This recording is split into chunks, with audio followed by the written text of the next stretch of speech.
या देवी सर्वभूतेषु मां शक्तिरूपेण संस्थिता नमस्तस्यै नमस्तस्यै नमस्तस्यै नमो नमः। ओम दुम दुर्गाय नमः। दोस्तों, आज शारदीय नवरात्रि का 5वां दिन है और आज दुर्गा सप्तशती के 9वें और 10वें अध्याय का पाठ करेंगे। और नवरात्रि के 5वें दिन माँ भगवती दुर्गा के 5वें स्वरूप माँ स्कंद माता की पूजा आराधना की जाती है और माँ स्कंद माता की पूजा से समस्त प्रकार की कामनाएं भी पूर्ण होती हैं, विशेषकर जिनको संतान प्राप्ति की कामना है। ऐसे दंपतियों को नवरात्रि के 5वें दिन माँ स्कंद माता की विधि विधान से पूजा आराधना करनी चाहिए और कुछ विशेष उपाय भी जरूर करने चाहिए। तो माँ स्कंद माता की पूजा की संपूर्ण विधि और उपाय की वीडियो चैनल पर अपलोड है, आप चाहें तो उसे देख सकते हैं। और अब मन में माँ भगवती दुर्गा का ध्यान करते हुए ओम नमः चंडिकाय इस मंत्र का उच्चारण कीजिए और पूरे भक्तिभाव से पहले 9वें अध्याय का पाठ करेंगे और उसके बाद 10वें अध्याय का पाठ करेंगे। और दुर्गा सप्तशती के 9वें अध्याय में निशुंभ के वध का वर्णन किया गया है। ओम नमः चंडिकाय। राजा ने कहा, हे भगवान, आपने रक्त बीज के वध से संबंध रखने वाले देवी चरित्र का यह अद्भुत महात्म्य मुझे बतलाया। अब रक्त बीज के मारे जाने पर अत्यंत क्रोध में भरे हुए शुंभ और निशुंभ ने जो कर्म किया उसे मैं सुनना चाहता हूँ। ऋषि कहते हैं, हे राजन, युद्ध में रक्त बीज तथा अन्य दैत्यों के मारे जाने पर शुंभ और निशुंभ के क्रोध की सीमा न रही। अपनी विशाल सेना इस प्रकार मारी जाती देखकर निशुंभ अमरस में भरकर देवी की ओर दौड़ा। उसके साथ असुरों की प्रधान सेना थी। उसके आगे पीछे तथा पार्श्व भाग में बड़े बड़े असुर थे जो क्रोध से ओट चबाते हुए देवी को मार डालने के लिए आए। और महापराक्रमी शुंभ भी अपनी सेना के साथ मातृगणों से युद्ध करके क्रोधवश चंडिका को मारने के लिए आ पहुंचा। तब देवी के साथ शुंभ और निशुंभ का घोर संग्राम छिड़ गया। वे दोनों दैत्य मेघों की भांति बाणों की भयंकर वृष्टि कर रहे थे। उन दोनों के चलाए हुए बाणों को चंडिका ने अपने बाणों के समूह से तुरंत काट डाला और शस्त्र समूहों की वर्षा करके उन दोनों दैत्यपतियों के अंगों में भी चोट पहुंचाई। निशुंभ ने तीखी तलवार और चमकती हुई ढाल लेकर देवी के श्रेष्ठ वाहन सिंह के मस्तक पर प्रहार किया। अपने वाहन को चोट पहुंचने पर देवी ने छुरप्र नामक बाण से निशुंभ की श्रेष्ठ तलवार तुरंत ही काट डाली और उसकी ढाल को भी, जिसमें 8 चांद जड़े थे, खंड खंड कर दिया। ढाल और तलवार के कट जाने पर उस असुर ने शक्ति चलाई, किंतु सामने आने पर देवी ने चक्र से उसके भी 2 टुकड़े कर दिए। अब तो निशुंभ क्रोध से जल उठा और उस दानव ने देवी को मारने के लिए शूल उठाया, किंतु देवी ने समीप आने पर उसे भी मुक्के से मारकर चूर्ण कर दिया। तब उसने गदा उठाकर देवी के ऊपर चलाई, परंतु वह भी देवी के त्रिशूल से कटकर भस्म हो गई। तदनंतर दैत्यराज निशुंभ को फरसा हाथ में लेकर आते देखकर देवी ने बाण समूहों से घायल कर धरती पर सुला दिया। उस भयंकर पराक्रमी भाई निशुंभ के धराशायी हो जाने पर शुंभ को बड़ा क्रोध हुआ और अंबिका का वध करने के लिए वह आगे बढ़ा। रथ पर बैठे बैठे ही उत्तम आयुधों से सुशोभित अपनी बड़ी बड़ी 8 अनुपम भुजाओं से समूचे आकाश को ढककर वह अद्भुत शोभा पाने लगा। उसे आते देखकर देवी ने शंख बजाया और धनुष की प्रत्यंचा का भी अत्यंत दुस्साह शब्द किया।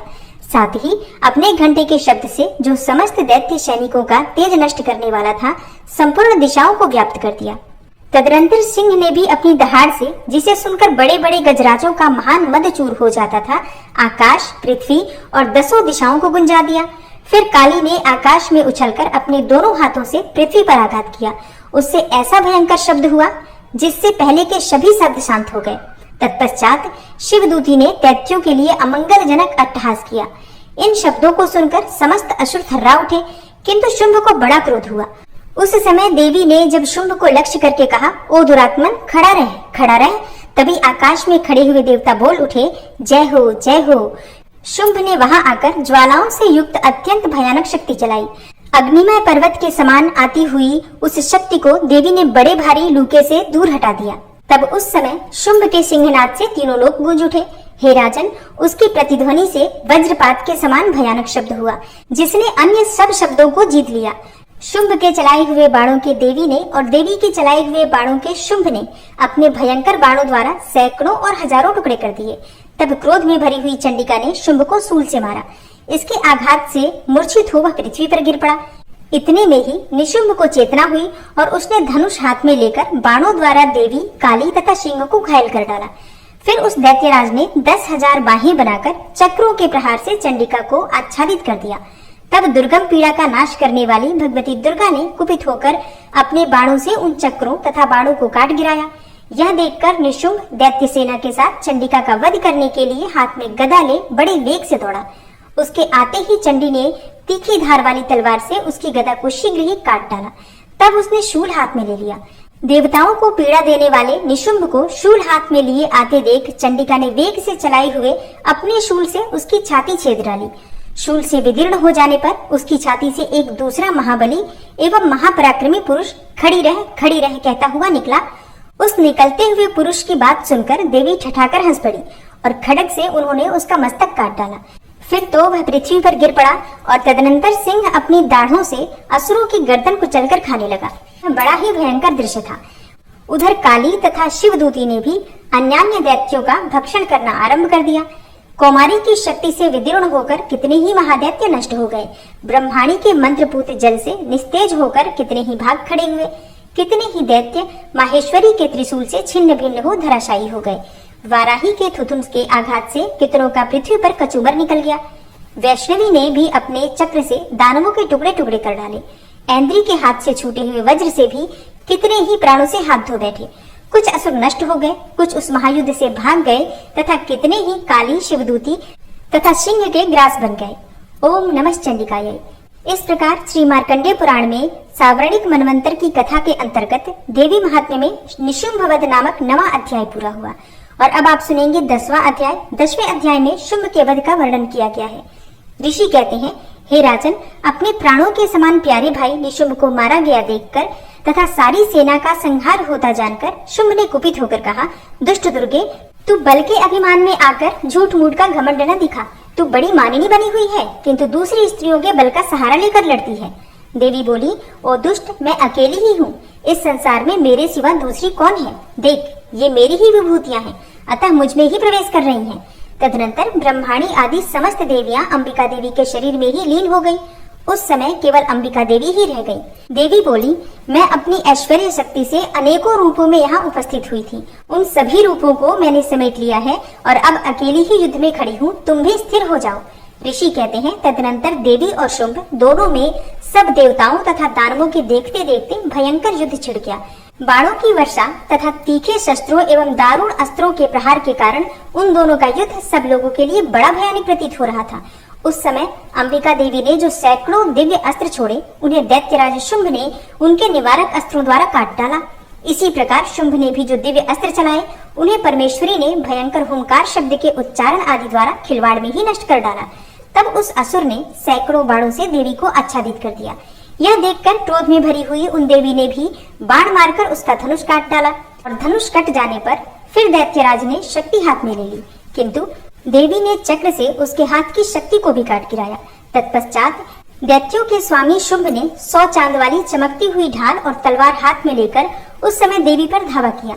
उसके आते ही चंडिका ने अपने धनुष से छोड़े हुए तीखे बाणों द्वारा उसकी सूर्य किरणों के समान उज्जवल ढाल और तलवार को तुरंत ही काट दिया। फिर उस दैत्य के घोड़े और सारथी मारे गए। धनुष तो पहले ही कट चुका था।